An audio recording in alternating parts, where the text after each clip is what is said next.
Douglas Glenn Colvin was born on the 18th of September 1951 in Fort Lee, Virginia.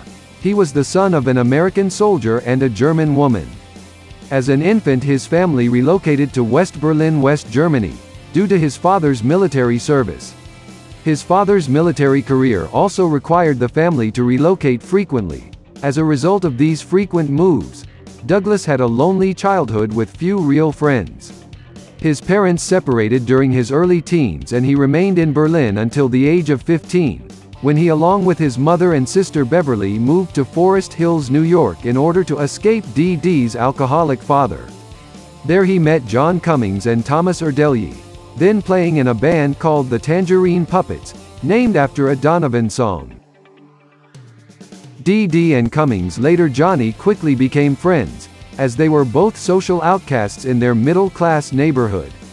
After an unsuccessful guitar audition for television, Johnny convinced Dee Dee to form their own band with then-drummer Jeffrey Hyman in 1974. Joey took over vocal duties after Dee Dee decided that he could not sing lead vocals for longer than a few songs as his voice shredded. Dee Dee would continue to count off each song's tempo with his signature rapid-fire shout of 1 2 3 4. It was Dee Dee who first suggested naming the band the Ramones after reading that Paul McCartney often signed into hotels under the alias Paul Ramon. He added an E to the end of that surname and the band members all agreed to adopt the surname Ramone as a means of conveying their unity. In the early 1970s, Dee Dee worked at the Bureau of Advertising, located at 485 Lexington Avenue, Manhattan, NYC. Later renamed the Newspaper Advertising Bureau. The agency promoted newspapers as the best media source for advertising. Dee Dee was a printer's helper for about 1 year in the company's small in-house print shop. Because of his creative abilities, he would hang out, when he could, with the graphic designers in the company's art department. In 1973, Colvin became friends with Arturo Vega, a Mexican artist who had relocated to New York City and would become a close associate of the Ramones for the duration of their existence.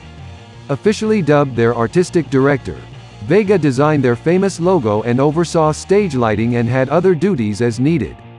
Ramones 2. The Ramones played before an audience for the first time on March 1974 at Performance Studios. The band's debut album Ramones was greeted positively by rock critics. The album was not a commercial success, reaching only number 111 on the Billboard album chart. Their next two albums, Leave Home and Rocket to Russia, were released in 1977. Rocket to Russia was the band's highest charting album to date and reaching number 49 on the Billboard 200. In 1978, the band released their fourth studio album, Road to Ruin. It failed to reach the Billboard Top 100. Dee Dee wrote or co-wrote much of the Ramones' repertoire, such as 53rd and 3rd, Glad to See You Go, It's a Long Way Back, Chinese Rocks and Warthog. After he quit the Ramones in 1989, Dee Dee continued to write songs for them, contributing at least 3 songs to each of their albums. In 1987, before leaving the Ramones, Dee Dee embarked on a brief hip-hop career as rapper Dee Dee King with the album Standing in the Spotlight.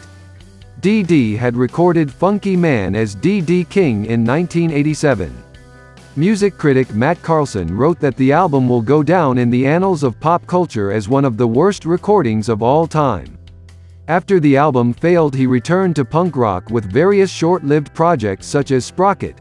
In 1987, Dee Dee wrote and produced a song called Baby Doll for the Chesterfield Kings.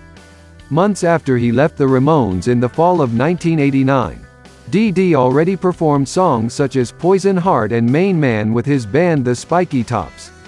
In short, Dee Dee Ramone was found dead at his home in the Hollywood district of Los Angeles on the evening of June 5, 2002.